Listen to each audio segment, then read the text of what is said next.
Hi dear student. पिछली बार हमने जो बोर्ड ने जो क्वेश्चन जो प्रोवाइडेड किए थे हमें एग्जाम के लिए, तो उसके हमने सॉल्यूशन निकाले हुए हैं। रोटेशनल डायनामिक चैप्टर का सॉल्यूशन अवेलेबल है।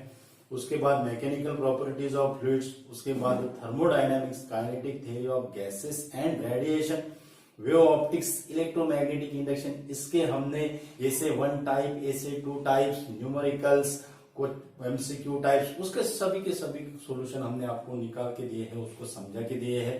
आंसर कैसे आते हैं, न्यूमेरिकल्स में शॉर्ट टिप्स दी है। तो वीडियो के डिस्क्रिप्शन में उसकी लिंक दी हुई है डियर स्टूडेंट, तो आप वहां से जाके उसको देख सकते हो डियर स्टूडेंट। तो आज जो है हम उसी सीरीज का हमारा जो चैप्टर है अभी वो है ऑसिलेशन चैप्टर। तो अभी हम ऑसिलेशन चैप्टर के जो है आज हम एमसीक्यू टाइप्स के क्वेश्चन का सॉल्यूशन आपको देंगे डियर स्टूडेंट, उसको समझाएंगे उसके आंसर कैसे आते। तो इसका जो फर्स्ट क्वेश्चन है, first question, particle moving in a circle with a uniform speed, it's motion is.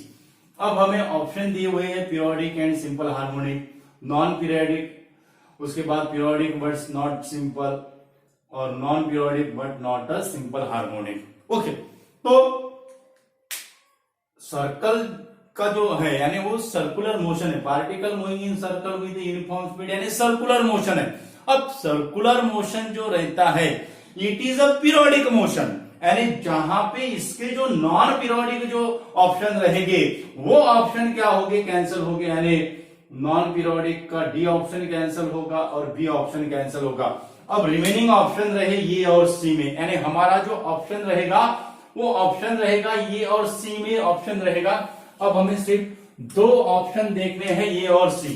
अब पीरियोडिक है एंड सिंपल हार्मोनिक है, हमें पता है जो एवरी पीरियोडिक मोशन होता है it is not a simple harmonic motion but every simple harmonic motion is a periodic motion. ये जो सर्कुलर मोशन है ये पीरियोडिक है but it is not a simple harmonic motion. तो इसका ऑप्शन क्या आएगा डियर स्टूडेंट, सी ऑप्शन आएगा इसका। ओके, उसके बाद particle is performing a simple harmonic motion with a amplitude a and angular velocity omega, the ratio of maximum velocity to maximum acceleration। okay, तो हमें मैक्सिमम वेलोसिटी और maximum acceleration का ratio निकालना है। तो हमें ये पता है v मैक्सिमम की वैल्यू कितना होती है, ये ओमेगा होती है, और उसका रेशियो और मैक्सिमम एक्सेलरेशन ए मैक्सिमम कितना होता है, ओमेगा स्क्वायर ये होता है, कितना होता है, ओमेगा स्क्वायर ये होता है, उसको हम ये omega square, general formula acceleration का ये है माइनस ओमेगा स्क्वायर एक्स, और मैक्सिमम रहेगा तो एक्स का वैल्यू कितना होगा, एम्पलीट्यूड में कन्वर्ट होगा, और this minus sign is indicate the direction, so magnitude में माइनस साइन नहीं आएगी। तो ये कैंसिल हुआ, यहाँ का एक ओमेगा कैंसिल हुआ, तो ऑप्शन क्या हुआ, आंसर क्या आएगा, ratio of maximum acceleration to maximum velocity to maximum acceleration, that is the 1/ओमेगा। और ये अगर ऐसा अगर रहता था maximum acceleration to maximum velocity, तो उसका ऑप्शन क्या आता था डियर स्टूडेंट, ओमेगा आता था। ओके, तो ये जो ऑप्शन है इसका ऑप्शन हो गया है 1/ओमेगा। बहुत इजी ऐसे क्वेश्चन है dear student. Acceleration of a particle executing simple harmonic motion at a mean position. अब ये तो बहुत ही इजी है, मीन पोजीशन में एक्स की वैल्यू कितना रहती है, 0 रहती है, सो ये की वैल्यू कितना होगा, 0, that is acceleration is equal to 0, means D option आएगा डियर स्टूडेंट इसका। उसके बाद in a second pendulum mass is 50 gram, यानी मास कितना दिया हुआ है उसका 50 ग्राम दिया हुआ है। If it is replace by 100 gram mass then its period will be. अब जो time period of simple pendulum हो या सेकंड पेंडुलम हो, it is independent upon the mass of the bob. Okay, तो ये जो पेंडुलम है ये पेंडुलम में जितना पीरियड सेकंड पेंडुलम का रहेगा वो मास का कोई इफेक्ट नहीं होगा, वो 50 ग्राम करो या 200 ग्राम करो का 25 ग्राम करो, उसका कोई इफेक्ट नहीं करेगा, because it is independent upon the मास और टाइम पीरियड जो रहेगा सेकंड पेंडुलम का वो रहेगा 2 सेकंड, यानी इसका ऑप्शन जो हमारा जो आएगा वो आएगा हमारा 2 सेकंड। कौन सा ऑप्शन आएगा? 2 सेकंड ऑप्शन आएगा। ओके, उसके बाद फिफ्थ जो क्वेश्चन है हमारा, fifth question, the maximum speed of a particle exhibiting simple harmonic motion is 10 metre per second and maximum acceleration is 31.4 metre per second. उसका पीरियोडिक टाइम हमें निकालना है। उसका क्या निकालना है? पीरियोडिक टाइम हमें निकालना है। तो हमने अभी ये फॉर्मूला देखा है, जो हम मैक्सिमम स्पीड यानी वेलोसिटी दी हुई है और मैक्सिमम एक्सेलरेशन यानी हमें एक्सेलरेशन की वैल्यू दी हुई है। अगर maximum acceleration to maximum speed हम लेते हैं, maximum acceleration to maximum speed, तो अभी हमने देखा है उसका जो फॉर्मूला आएगा वो आएगा हमारा ओमेगा। वो कितना आएगा हमारा? ओमेगा। सो ओमेगा, और हमें निकालना क्या है? हमें निकालना है पीरियोडिक टाइम, यानी इसको हमें कन्वर्ट करना पड़ेगा। अब ओमेगा लेने के लिए हमने रेशियो किसका लिया? Maximum acceleration to maximum speed, यानी 31.4 डिवाइडेड बाय 10।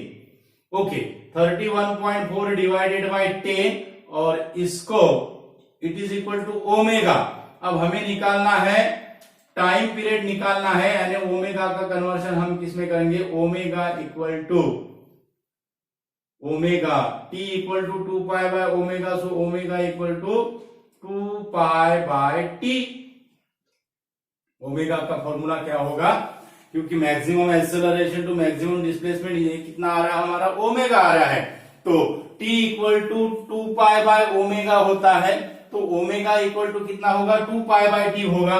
ओके, तो ये जो पाई जो रहेगा, ये पाई, इसकी वैल्यू कितना रहती है?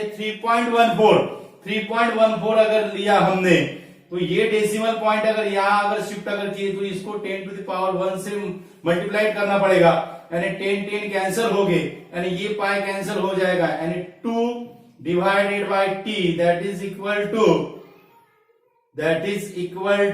1 आया स्टूडेंट, क्योंकि 3.14 और पाई कैंसिल हो जाएगा, 10 कैंसिल हो जाएगा डेसिमल शिफ्ट करने के बाद। सो हमारा आंसर जो आएगा वो आएगा टी इक्वल टू 2 सेकंड, यानी टाइम पीरियड की वैल्यू कितनी आई डियर स्टूडेंट? इसकी वैल्यू होगी हमारे 2 सेकंड। कितना आंसर आया हमारा? 2 सेकंड। ओके, उसके बाद 6 जो क्वेश्चन है, 6 क्वेश्चन हमें क्या कहता है? When the displacement of a simple harmonic oscillation is half of its amplitude, its potential energy is 3 joule. यानी पोटेंशियल एनर्जी की वैल्यू हमें दी हुई है, पोटेंशियल एनर्जी की वैल्यू यानी 1/2 के एक्स स्क्वायर की वैल्यू हमें दी हुई है 3 जूल। ओके, उसके बाद एम्पलीट्यूड हमें दिया हुआ है, डिस्प्लेसमेंट हमें दिया हुआ है हाफ ऑफ इट्स एम्पलीट्यूड, यानी एक्स इक्वल टू a/2 दिया हुआ है, और हमें टोटल एनर्जी निकालना है, यानी टोटल एनर्जी की वैल्यू हमें निकालना है। अब टोटल एनर्जी का जो फॉर्मूला होता है, टोटल एनर्जी का फॉर्मूला क्या होता है? Total energy that is equal to 1/2 m omega square A square, ये हमें फॉर्मूला पता है।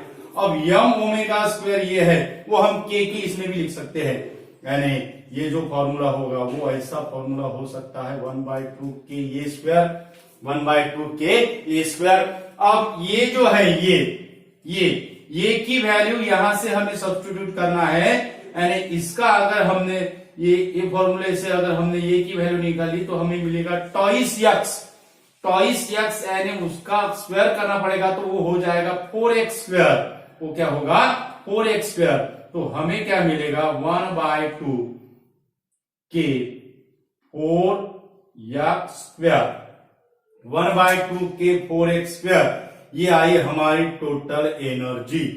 ओके, अब 1/2 के जो है 1/2 एक्स स्क्वायर, 1/2 के एक्स स्क्वायर, ये क्या है? पोटेंशियल एनर्जी है। इसकी वैल्यू हमें कितनी दी हुई है? 3 जूल दी हुई है, यानी यहां हमें मिलेगा 4 × 3 दैट इज द 12 जूल। यहाँ पे हमें क्या मिलेगा 4 into 3 that is the 12 joule, यानी इसका जो ऑप्शन रहेगा वो ऑप्शन क्या होगा, एक बी ऑप्शन होगा। क्या होगा, बी ऑप्शन होगा। ओके, तो ये होगा हमारा 6 क्वेश्चन। उसके बाद 7 जो क्वेश्चन है, 7 क्वेश्चन क्या कहते हैं, two simple harmonic motion have a zero phase difference and equal amplitude A, the resultant amplitude of their composition, यानी जो क्वेश्चन है वो सिंपल हार्मोनिक कंपोजिशन पे डिपेंड्स है, यानी composition of two simple harmonic motion जो हमारा जो आर्टिकल है उस पे डिपेंड्स है। तो उसका जो रिजल्टेंट जो एम्पलीट्यूड होता है डियर स्टूडेंट, रिजल्टेंट एम्पलीट्यूड, उसका जनरल फॉर्मूला ये होता है a1 square plus a2 square plus twice a1 a2 cos of alpha 1 minus alpha 2, a1 square plus a2 square twice a1 a2 cos of alpha 1 minus alpha 2। Okay, अब यहाँ पे जो phase जो है, यहाँ पे फेज हमें कितना दिया हुआ है, 0 दिया हुआ है, यानी ये जो cos, ये जो टर्म आएगी cos अल्फा 1 माइनस अल्फा 2, इसकी वैल्यू हो जाएगी 1। अगर 1 अगर हुई तो हमें कितना मिलेगा, a1 square plus a2 square plus twice a1 a2। cos जो फेज जो है उसका हमें दिया हुआ है 0, so cos 0 that is equal to 1, तो इतना रिमेनिंग रहेगा। और इसमें हमें a1 की वैल्यू और a2 की वैल्यू सेम लेना है, a1 equal to a2 equal to ये। ओके, तो हमें क्या मिलेगा, a1 square plus a2 square, यानी यहाँ पे a स्क्वायर आएगा, यहाँ पे a स्क्वायर आएगा और यहाँ पे टॉइस a स्क्वायर होगा, यानी ये रहेगा हमारा 4a स्क्वायर। ओके, और 4a स्क्वायर अगर स्क्वायर रूट के बाहर अगर गया तो हमें मिलेगा टॉइस ये, यानी r की वैल्यू कितना होगा dear student, that is equal to twice ये। बहुत इजी ऐसे क्वेश्चन है डियर स्टूडेंट ये। तो ये होगा हमारा सिंपल, ऐसा हमने एमसीक्यू टाइप्स के क्वेश्चन लिए हैं डियर स्टूडेंट। उसके बाद 1 मार्क जो क्वेश्चन है वो हम कंसिडर करेंगे। तो वीडियो इंपॉर्टेंट ऐसा वीडियो है, ज्यादा से ज्यादा स्टूडेंट को शेयर कीजिए। और हमारे चैनल पे अगर नया यूजर है तो हमारा चैनल सब्सक्राइब कीजिए। हमारे चैनल का जो नाम है वो है equinox physics. Thank you so much.